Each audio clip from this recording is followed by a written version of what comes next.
In a chamber carved from ancient stone, buried beneath a medieval fortress, the air is thick with moisture and secrets.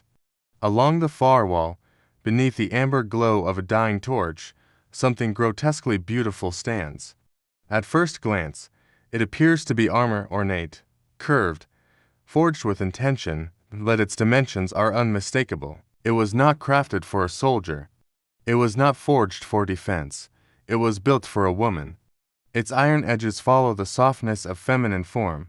Its purpose was not swift execution, but degradation, humiliation, and pain.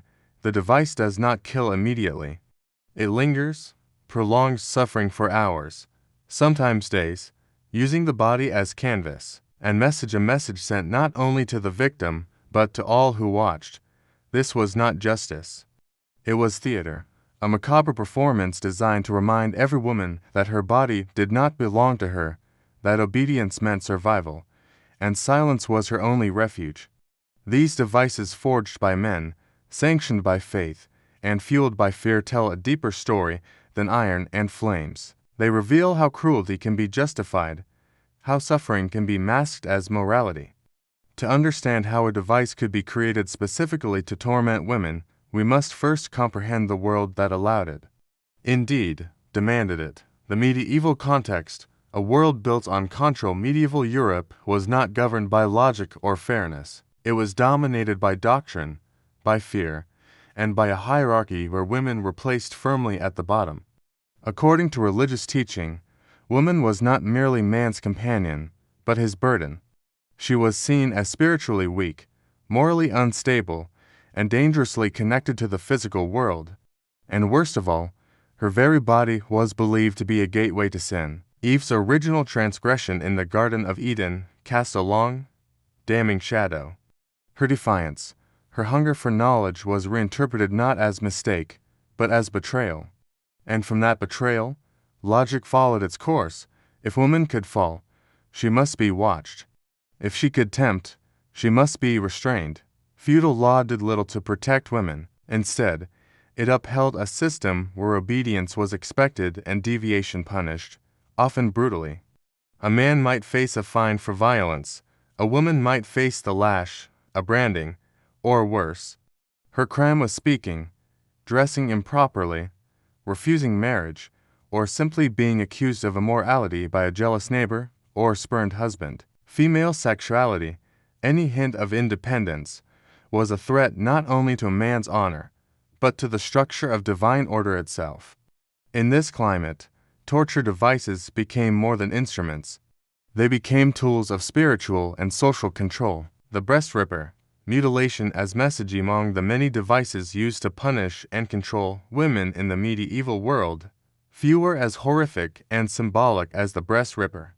Its appearance was deceptively simple, for sharp iron claws curved inward like a beast's talons, attached to a handle or mounted on iron pincers. Sometimes the entire instrument would be heated over open flame until glowing red-hot, the metal hissing and sparkling in the air.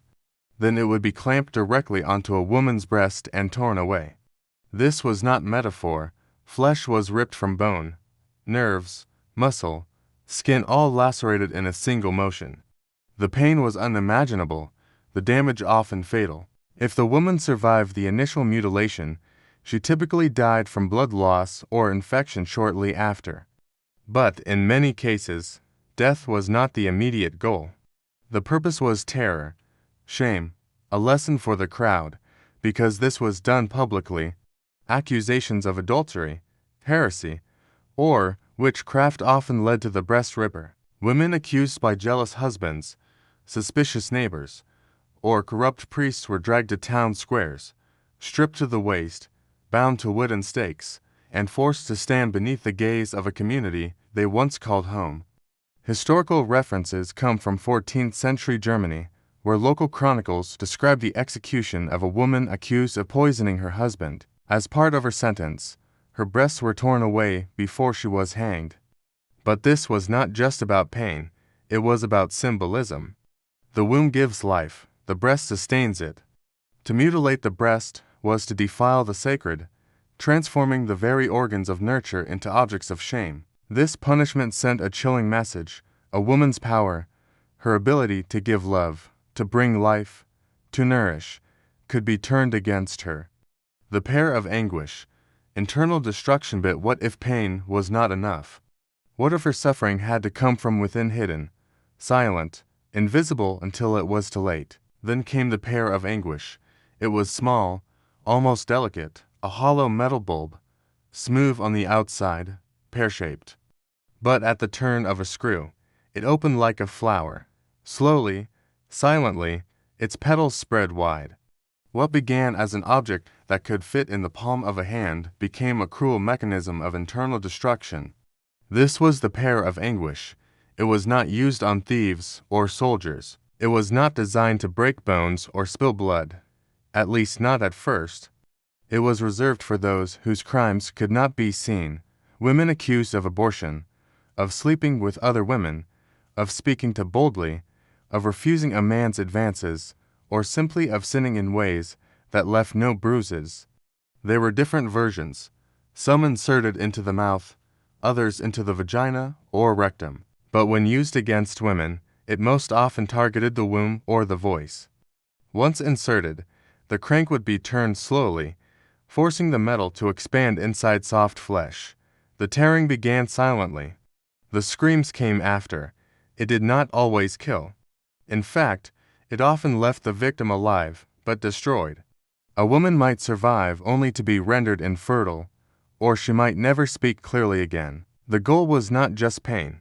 It was transformation to leave her physically altered, marked forever as warning to others.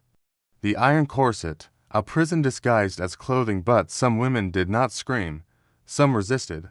And for them, society had something worse, something they would wear not just in a torture chamber, but in the streets, in their homes, and in their sleep. A prison made of iron, shaped like a garment. At first glance, it resembled armor, shaped to follow the curves of the female torso. It wrapped tightly around ribs and hips like a knight's breastplate. But this was not protection against violence. It was violence. This was the iron corset, forged not for battle, but for obedience. The corset was fastened with screws and rivets. Some versions had spikes lining the interior, pressing into soft skin with every movement. Others were simply heavy, the iron pulling down on the spine and compressing the chest. The pressure made breathing difficult. Sleep was nearly impossible. This device was often used on women who had not yet been convicted of any official crime, wives who spoke too much, rebellious daughters, suspected witches, women who resisted marriage, challenged authority, or simply embarrassed powerful men. And unlike other forms of torture, the iron corset was portable. It traveled with its victim beneath clothing, beneath skin. She would continue her day working, cleaning, cooking while her breath came in short gasps, her ribs bruised, her lungs aching. The corset had transformed something beautiful, femininity, sensuality, grace, into something imprisoning. It took the very symbol of womanhood and turned it against her. The body became the battleground. And yet, for those women who dared speak too loudly, who challenged not just men but the very laws that defined their existence, there was something even worse. While iron could crush the body, another device was made to crush the voice itself. They called it a bridle, but it had no reins, no saddle, no way of escape. Forged from iron, the scold's bridle was shaped like a cage for the head, a muzzle locked around the skull with straps that pressed into cheeks, forehead, and under the jaw. But the true cruelty lay within, a curved, sharp spike designed to press against the tongue. The moment the wearer tried to speak, the spike cut into flesh. It was not meant to kill, it was meant to humiliate. A woman could be forced to wear it for hours, days, or longer, paraded through streets with bells attached to the sides so no step went unnoticed. And why was it used? For talking too much, for complaining, for gossiping, for challenging a husband, magistrate, or priest. In medieval England and Scotland, it was the preferred punishment for women, labeled as scolds, a term with no fixed definition. Court records from 16th century Edinburgh described multiple cases of bridling. In one, a woman was forced to wear the device for disturbing the peace in church. In another, a widow was muzzled for arguing too loudly with a neighbor. The message was unmistakable. A woman's voice was a threat. The spike on the tongue was not just physical, it was symbolic. It pierced through centuries of oral tradition, wisdom passed from mother to daughter, from healer to patient, from midwife to bride. To wear the bridle meant losing identity. No facial expression, no words, only iron, only the cold echo of one's breath inside a cage meant to reshape who you were. And when finally removed, the wounds did not always heal. Some women never spoke clearly again. Others chose never to speak again. The Iron Maiden, a myth that reveals truth, but there remains one final device, perhaps the most infamous of all, a machine so terrifying it became legend.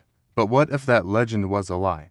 Few torture devices captured the imagination like the Iron Maiden, a tall, sarcophagus-like chamber lined with spikes, said to embrace its victim in a kiss of death. For centuries, it has been portrayed as the pinnacle of medieval cruelty, but what if it was not real? Historians now believe the Iron Maiden, as we know it, is a myth, an 18th century invention created not by medieval torturers, but by museum curators seeking spectacle. There are no confirmed records of its use in the Middle Ages, no court documents, no survivor testimony. The first known example was assembled in the Museum of Instruments of Torture in Nuremberg, long after the supposed era of its horrors, yet the legend persists. Particularly disturbing are the gendered variations that emerged as the myth grew.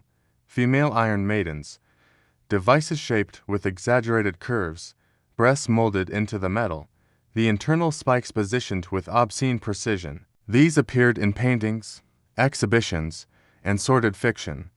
These were never used, they were imagined, invented. And perhaps that makes them even more chilling, because they were not forged in iron. They were forged in fantasy, a fantasy where the female body remains the site of punishment, where suffering is not just inflicted but sexualized.